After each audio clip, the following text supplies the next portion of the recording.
will be giving us a clear-cut presentation on career guidance in the ICT sector. Professor Ramchurn.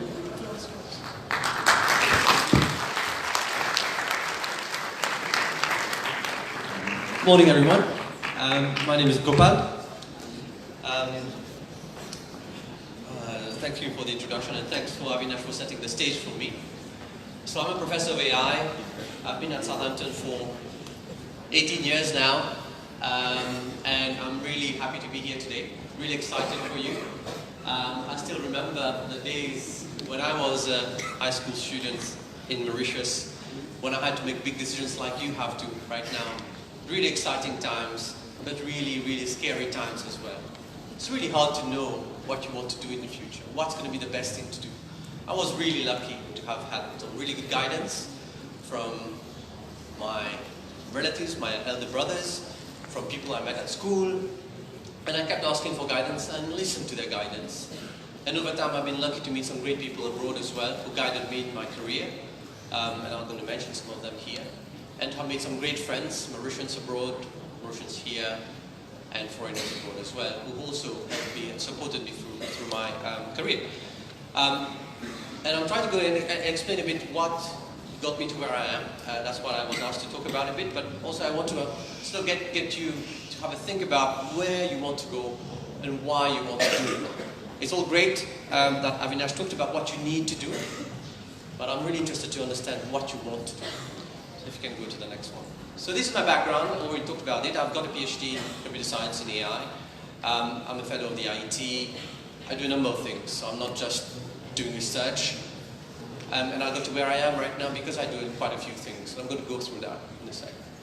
So what does that actually mean to be a professor in AI, to be a chief scientist for a company, to have my own consultancy, to write research papers, to run a center? It actually means first doing research, writing research papers, publishing papers on, you can see the titles here. So one of the papers about using AI in sports. We wrote a paper recently about using AI to predict the outcomes of sports matches, football matches in the Premier League and the World Cup, using articles written by journalists. The other paper is about writing models for drones, for swarms of drones. How do we model them? How do we control them? How do we make sure they're safe to fly? Another thing I do as a director of a center is managing events, networking with industry. I go and talk to people, I invite them to my events, and I define a vision for the center, I define a vision for what we want to do next in AI and machine learning. The third thing I do is that I write business plans. I present to investors. I try to raise money for my company. I try to do projects within the company. And looking further forward as to how we're going to apply AI and machine learning in the real world and actually drive economic value out of it. So Avinash talked about those different areas in ICT, those concepts, those buzzwords. Here it's about making it happen, doing it for real, going deep, understanding what the customers need, what the country needs, building something of value to the end users. So what do these things involve? It all involves working in teams. It involves all these soft skills. I never learned at school here in Mauritius, in college in Mauritius, how to work in teams. Never had to do group work. I had to learn this on the fly as we went. I didn't know how to lead a team. I had to learn this on the spot.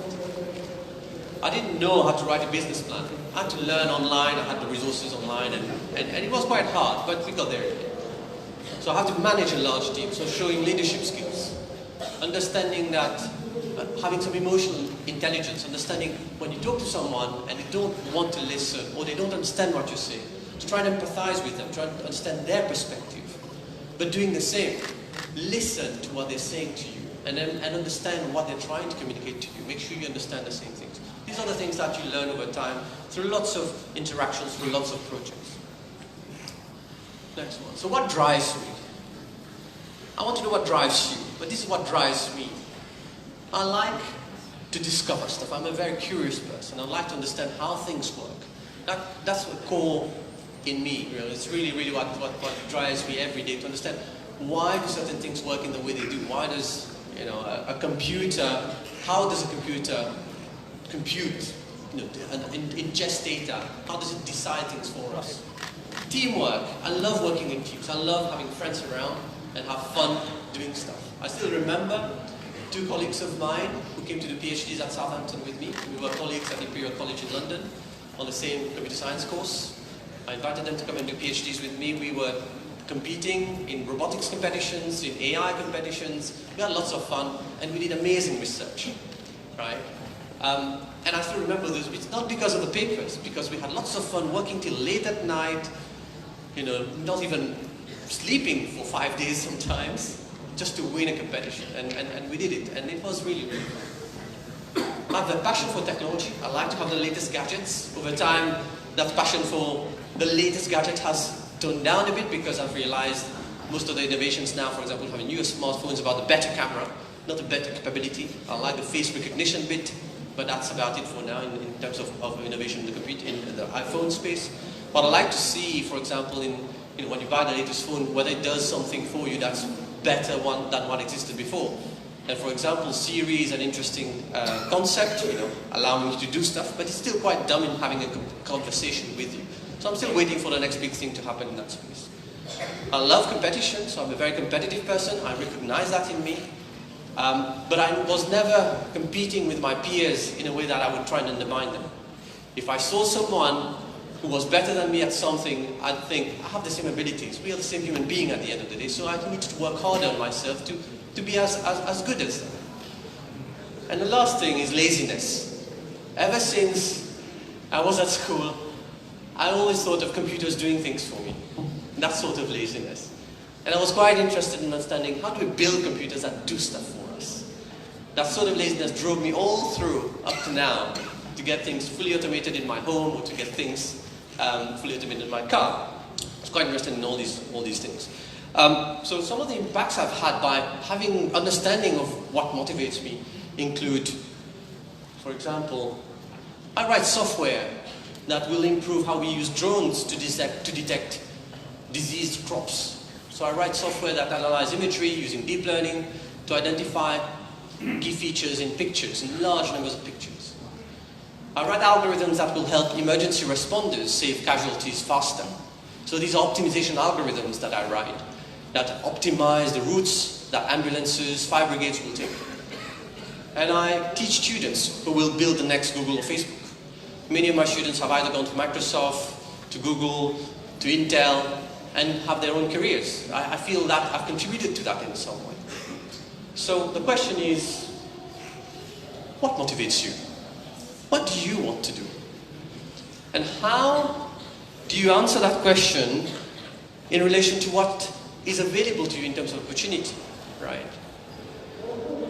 What can you actually do based on your motivations? Do you have the resources? Do you have the guidance that you need? Do you actually know who you are as a person and what sort of jobs that might fit your personality? What sort of position within an organization that might fit your personality? So it's quite a difficult question to answer, and it takes time to understand that. So take your time to understand what motivates you, rather than jumping into whatever you think is the next cool thing. Quickly to the next one. So how did I get there? So we'll quickly whiz through that. So I did my primary schooling here. Oh, go back. So got my first PC in 1993, connected in 1996 to the internet, started chatting to my brother on chat, on IRC chat. I don't know if you use that, internet really chat, because we're so excited about having free communication. That was something amazing. Nowadays you have WhatsApp. But for us it was amazing to be able to chat to my brother real time. I love physics. I hated chemistry. There was no computer science at Collège Saint-Esprit, so I had to take chemistry for A-levels. I liked maths, practiced a lot. Went to Imperial College thinking I'm going to learn about computers. And I did my first degree in information systems engineering, which was a combination of computer science and electronic and electrical engineering. And when I finished that degree, I realized I didn't quite actually understand how a computer works. So I did computer architecture. I did understand how bits and bytes get processed by a microprocessor. I did understand how peripheral devices connect to a computer. All these arcane concepts when I was at high school had become a bit clearer to me. But what can you do with a computer? Can you make it intelligent? That was the question I asked myself at that point in time. And that's why, talking to my peers, and at that point, my colleague Randy Raskit, who is now, I think, working for Mauritius Telecom, was doing his master's at Imperial College and told me, well, I'm involved in this big group. You might want to do a PhD in this space. AI is a big thing. And that was 2001. Right. Actually, I'd never heard about AI before. Never thought I'd do AI. But I did my final year project and ended up doing a PhD in AI with one of the big guys in the community. And it went on from there, PhD, then researcher in IoT, energy, AI for energy, etc., etc. And in the last 2 years, I changed a bit my career path, which is quite difficult to do when you've established yourself as an academic. I decided to apply what I had learned in the real world. So it's never too late to create your startup. You don't need to be doing your startup when you're 16, 18, as you've seen, Mark Zuckerberg do, right? You can also be doing it at 35, 40, right? Or 50 if you want. There's no restriction on that. So there's no rush to get into doing a startup or entrepreneurship, but when you are younger, you have much more energy, obviously, and you have more time. So I'm actually now running a company that's applying AI in the energy sector. So we're applying AI to analyze energy consumption from homes, from buildings, analyzing energy generation from solar panels, and trying to optimize systems from this understanding we derive. But the world is different now, right? We've just heard about history of what existed before, how people were learning before. These days, it's completely different from where I came from.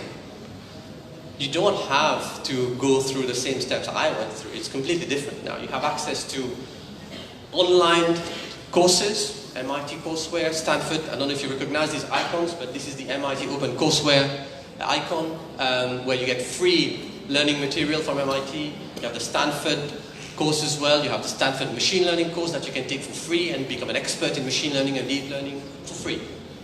You have drones that you can use for entertainment, but also for very serious applications. You have an iPhone. You have an iPhone that has Siri. You have autonomous cars. You have Raspberry Pis. You have Python as a high-level language. Python didn't exist when we were doing computer science back in the 1990s. It's so easy to do so many things now. It's so exciting for us as researchers to quickly prototype things, test things, and do our research or do our applications. And I can safely say none of this existed when I was doing either my undergrad, my high school, my university studies, up to the point when I did my PhD. When I finished my PhD, Google had become established, and Facebook was just about to start. That's when I finished my PhD. So very exciting times, so many tools which I didn't have, I wish I had. For me to learn machine learning, for me to learn anything to do with AI, I had to go into books, I had to go to the library, use Google sometimes if someone had put something online. But this also exposes to you the kind of opportunities you have. New industries emerging. How do we design autonomous cars? How do we design systems of autonomous cars? How do we control traffic when we have autonomous cars? How do we make these devices intelligent? Siri is still dumb. I talked to the guys who invented Siri. And Siri is actually, you'd be surprised, is actually one single file of code. Very poorly engineered. Okay, that was 3 years ago. Maybe they've improved it now. Raspberry Pis have the same computing capability as really advanced computers of 10 years ago, or 5 years ago, right? Very, very advanced computing capabilities. Amazon Web Services, Heroku give you even more computing capability for machine learning, deep learning at your fingertips, which I never had. I had a 486, I had a Intel Pentium and stuff like that at university. So computing is not an issue for you. Programming languages are not an issue for you.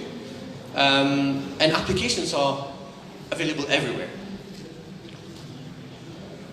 So why career in ICT or robotics or AI now? This is the Gartner curve that talks about future technologies.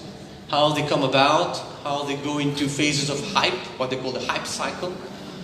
And you can see you can't see it now, but you can just Google it, the Gartner curve 2019.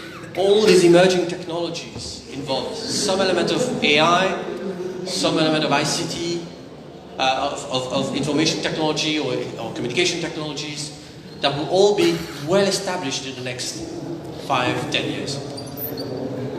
Next one. So these technologies will really transform our lives, and we want to be there when they happen, when they actually become mainstream.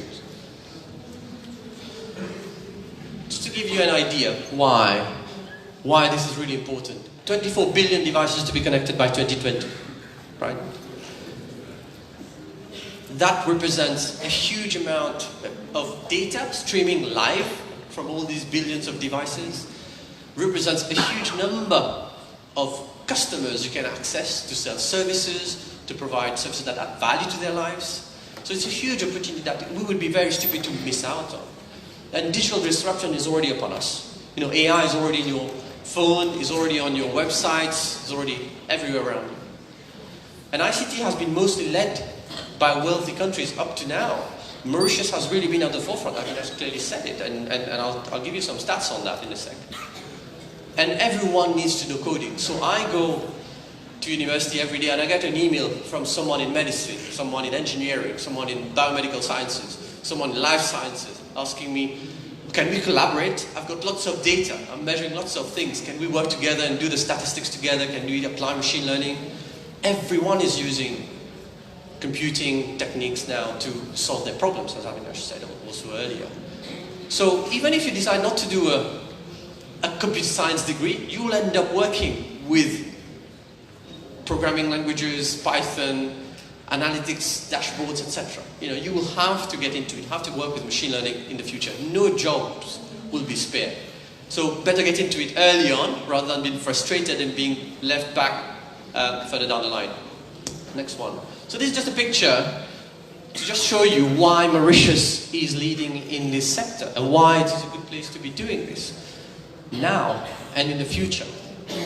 This shows you how well we've progressed from 2012 to 2016 in terms of the NRI index. You can read about it in the World Economic Forum report on Global Technology Report. So this is Mauritius in sub-Saharan Africa. This projector is not very good. So this is sub-Saharan Africa. We are leading. This was 3 years ago. I think we're even better now. We're much higher up. And this is advanced countries, right?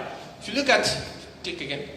If you look at where we stand, and again, you'll see that Mauritius is just at the tip, right? It's just above the worst performing advanced countries. And probably better than most of the other, you know, emerging countries, etc., etc. So it's a really good place to be. We are competing against the best of the best. You know, we're competing with minimal resources, and we're being given all the facilities. So it is a good place to be doing. Next slide. So we need more ICT experts. This is a chart that shows you where we are really advanced. The cost of technology, right? Cost of communication here is one of the cheapest in the world. You know, your broadband tariff is really, really cheap. And this is something we can build upon, but we are quite weak on the take-up of ICT still. So we need more experts. We need more ICT experts. We need more impactful applications locally. So we're still weak. So this is a spider chart. You can read about how spider charts work. But the further out your lines are, the better it is. So we've moved only a little bit. So this is 2012, move a little bit outwards from 2016, which shows progress has been very slow in some areas, really poor in some other areas, and we need to improve that. And you can help us do that, right? But you need to find where do you fit in that picture? Where do you see yourself pushing in terms of impact, in terms of application, in terms of skills? So I think it will be an exciting place to be doing ICT for at least the next 50 years. And the kind of jobs that we talked about earlier, right? These are the kind of jobs that people think about now, right? Your software architect, machine learning expert, crowdsourcing expert, etc., etc. They all need maths to some degree, but not just maths, right? You don't need to be coding to build AI-driven systems. Some of these systems will require social scientists as well, who understand technology. They'll require people who understand product design. They require people who know how to design interaction between computers and machines. But for you to be able to design the interaction between computers and machines, you need to understand how to build those machines first. And therefore, it needs some effort, some investment on your part to understand the fundamentals, physics, and mathematics of these systems. So invest in those core areas, physics and mathematics. But also, don't think that the other areas are not so important. The social side is also important. The economics of those systems is also important. But understand that the core is physics, maths, and build on that for a career in ICT. I'd love to take more questions from you. I know we're running out of time, and I'd love to understand from your perspective what you think about all this and what you think about the future. And if you need any advice, I'm always available. Thank you.